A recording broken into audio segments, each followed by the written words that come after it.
Halo Wak, saya Nadia Omara. Jangan lupa kalian subrek channel ini ya. Channel Karam Kali Aja Seram. Jangan lupa juga kalian like, komen, dan share. Terima kasih ya Wak.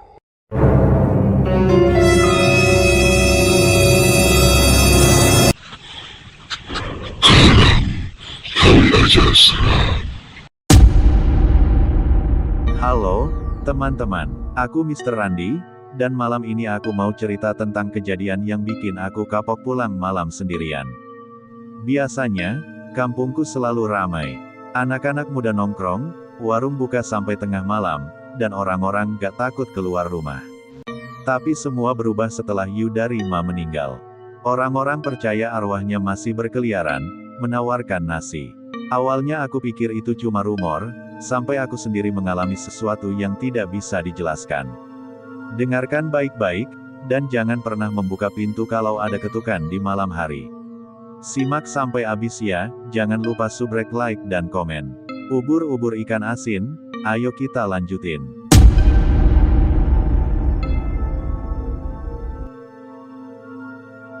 Pulang malam. Hai, teman-teman. Selamat datang di cerita malam ini. Seperti biasa, aku Mr. Randi, siap menemani kalian dengan kisah yang, kali ini sih agak ngilu ya. Jadi siapin mental kalian dulu sebelum lanjut.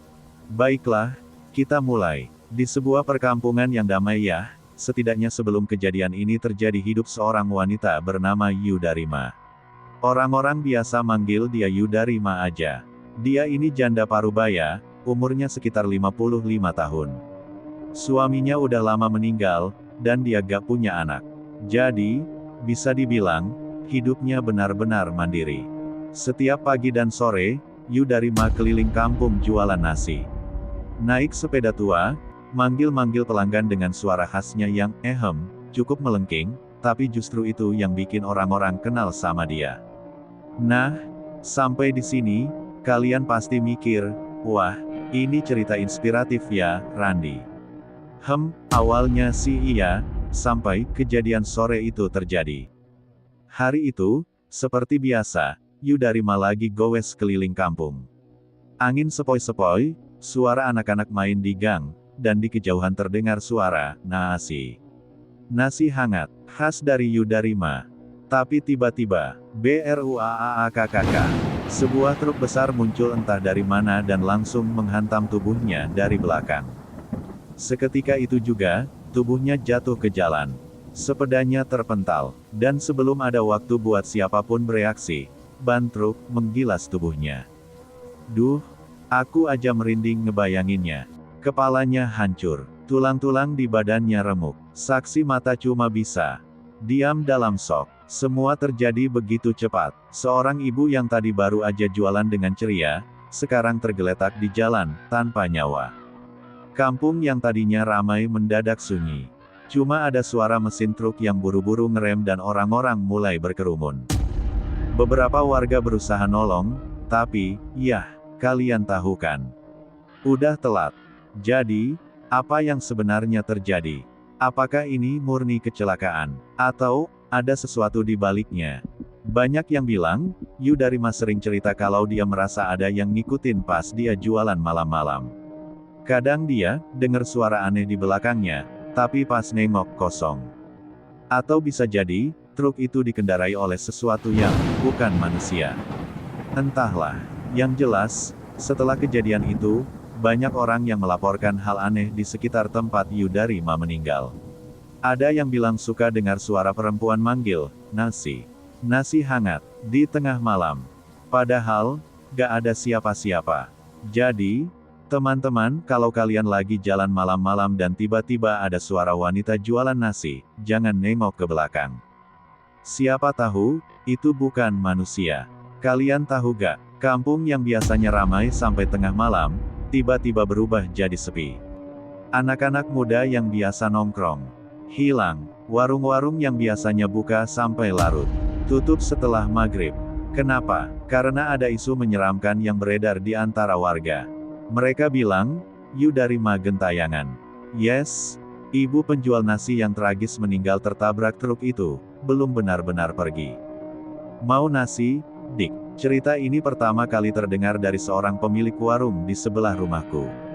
Malam itu, sekitar jam 10, dia masih di warungnya, merapikan dagangan. Tiba-tiba, nasi hangat, suara itu terdengar dari depan warung. Pemilik warung mengernyit, siapa yang jualan nasi jam segini? Bukannya Yudarima udah? Gak mungkin. Dengan ragu, dia melongok keluar.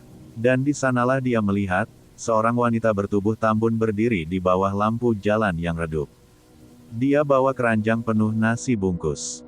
Tapi wajahnya, pucat, bibirnya membiru, bajunya penuh debu dan kotoran. Mau nasi, Dik? Tanyanya dengan suara melengking yang khas. Pemilik warung membeku. Dari dekat, dia bisa melihat sesuatu yang tidak seharusnya ada.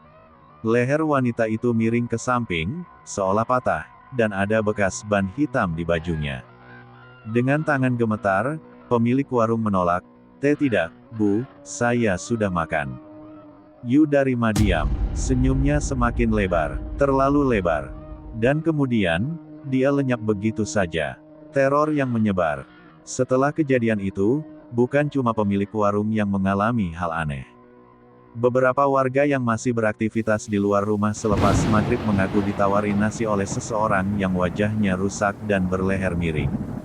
Ada yang menolak, ada yang langsung lari tanpa menoleh. Tapi yang paling mengerikan adalah, ada satu orang yang menerima nasi itu. Besoknya, dia ditemukan tergeletak di depan rumahnya. Tubuhnya kaku, matanya terbuka lebar, seperti melihat sesuatu yang sangat mengerikan. Dan yang lebih aneh lagi, di sampingnya ada sebungkus nasi, masih hangat, tanpa ada isinya. Sejak saat itu, kampung jadi sepi. Warga memilih mengunci diri di rumah setelah maghrib. Takut kalau Yudarima datang mengetuk pintu mereka. Apakah ini benar-benar arwah? Atau, mungkin ada penjelasan lain? Sebagian orang percaya, arwah yang meninggal secara tragis seringkali tidak bisa menerima kenyataan. Mereka terus mengulangi kebiasaan hidupnya, sampai ada yang benar-benar menyadarkan mereka bahwa mereka sudah tiada. Tapi ada juga yang bilang, itu bukan arwah Yudarima. Itu sesuatu yang menyamar. Mungkin, sesuatu yang lebih tua. Sesuatu yang lapar. Dan nasi itu, mungkin bukan nasi biasa. Jadi, seperti yang kalian tahu, aku kerja di minimarket. Dan kadang, harus pulang malam. Biasanya sih gak ada masalah. Kampungku dulu rame banget, bahkan tengah malam pun masih ada yang nongkrong. Tapi setelah kejadian Yudarima meninggal, semuanya berubah. Malam ketiga, 3 hari setelah Yudarima kecelakaan, aku pulang kerja sekitar jam 11 malam. Seperti biasa, jalan kaki. Gak jauh kok, cuma 300 meter. Tapi malam itu, beda. Jalanan sepi, gak ada suara orang ngobrol. Gak ada anak muda nongkrong. Yang terdengar cuma suara langkah kakiku sendiri, dan angin yang berhembus pelan. Dan pas aku lewat tempat kecelakaan Yudarima, aku merinding. Di aspal masih ada bekas darah kering. Samar-samar, aku juga nyium bau amis yang aneh. Aku buru-buru jalan, gak mau lama-lama di sana. Tapi tiba-tiba, nasi hangat. Aku langsung berhenti. Suara itu pelan, seperti bisikan. Tapi aku jelas-jelas mendengarnya. Aku nengok ke kiri, kosong. Ke kanan, kosong. Belakang, juga gak ada siapa-siapa. Oke, mungkin cuma angin. Mungkin cuma aku yang parno. Jadi aku lanjut jalan, mempercepat langkah. Sampai aku tiba di tikungan gang kampung. Dikira hantu, ternyata. Pas mau belok, tiba-tiba ada suara keras dari pos ronda. Woi, mau pulang jam segini sendirian. Aku lompat kaget, jantung rasanya mau copot. Pas aku nengok, ternyata itu Mangkuri, hansip kampung kami. Dia ketawa ngeliat aku panik, hahaha, maaf.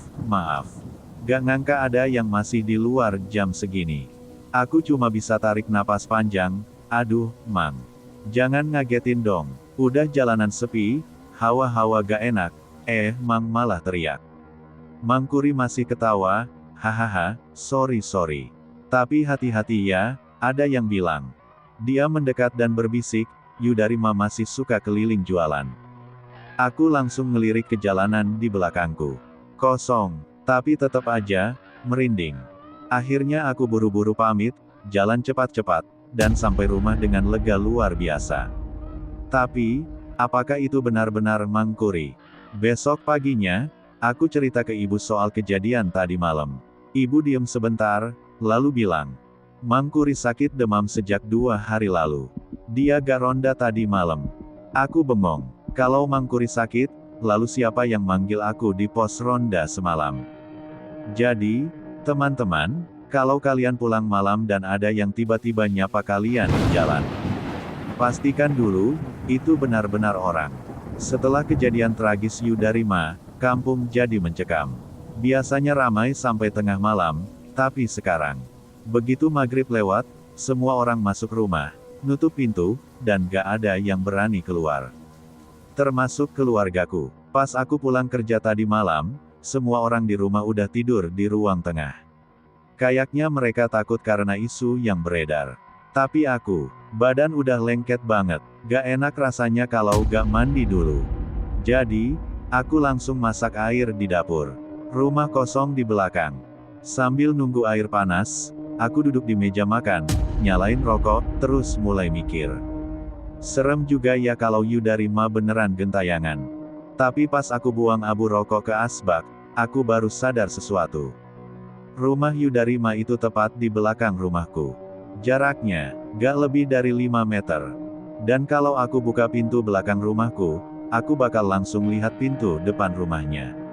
Rumah itu sekarang kosong. Sejak dia meninggal, rumah itu cuma dipakai buat acara tahlilan. Gak ada yang tinggal di sana lagi. Ketukan dari rumah kosong, aku mulai gak enak hati. Malam itu hening banget, gak ada suara orang, gak ada suara TV, bahkan suara jangkrik pun hampir gak kedengeran. Lalu, tok, tok, tok. Aku terdiam, itu suara ketukan. Pelan, teratur, dari arah belakang rumah. Aku ngelirik pintu belakang, tertutup, tapi di balik pintu itu, ada rumah Yudarima. Aku diem sebentar, mungkin cuma angin, tapi suara itu muncul lagi. Tok, tok, tok. Kali ini lebih keras. Aku nahan napas. Mau cuek, tapi rasa penasaran mulai menang. Dengan tangan gemetar, aku berdiri dan jalan pelan ke arah pintu belakang. Jaraknya cuma beberapa langkah. Aku letakkan tangan di gagang pintu. Perlahan, aku mulai membukanya. Dan di sanalah aku melihatnya. Mau nasi, Dik. Di depan rumah kosong itu, berdiri seorang wanita. Dia menghadap pintu rumahnya sendiri. Bajunya lusuh, rambutnya panjang berantakan, tubuhnya gemuk, mirip Yudarima. Dari belakang, dia seperti sedang mengetuk pintu rumahnya sendiri. Lalu, dia berbalik, wajahnya pucat, bibirnya membiru. Dan dengan suara melengking khasnya, dia tersenyum dan berkata, "Mau nasi, Dik?" Gelap dan hening. Aku gak tahu apa yang terjadi setelah itu. Yang aku inget, tiba-tiba gelap. Aku baru sadar pagi harinya. Ibu dan bapak nemuin aku tergeletak di lantai dapur. Mereka pikir aku pingsan karena kecapean. Tapi aku tahu bukan cuma itu. Karena pas aku nengok ke belakang, ke arah rumah kosong Yudarima. Di depan pintunya, ada bekas jejak kaki basah. Dan di sampingnya, ada sebungkus nasi, masih hangat. Jujur, setelah kejadian ini, aku gak berani mandi tengah malam lagi. Kalian pasti pernah ngalamin perasaan gak enak, kan? Yang tiba-tiba badan merinding tanpa alasan. Nah, itulah yang aku rasain malam itu. Ada yang jalan di balik pintu. Setelah aku pulang kerja, rumah udah sepi.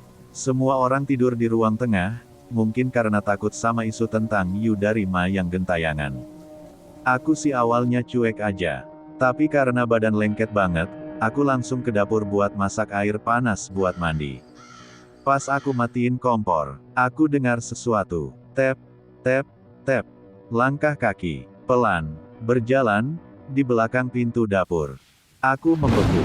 Rumah udah dikunci. Semua orang tidur di ruang tengah. Lalu siapa yang ada di luar? Tiba-tiba, BRAAAKKK. Pintu digebrak keras. Aku langsung loncat kaget. Siapa sih? ANJ*NG. Seneng banget gebrak-gebrak, makiku spontan. Tapi, gak ada jawaban. Hening, aku gak berani buka pintu. Akhirnya aku cuek, buru-buru cuci muka aja biar seger.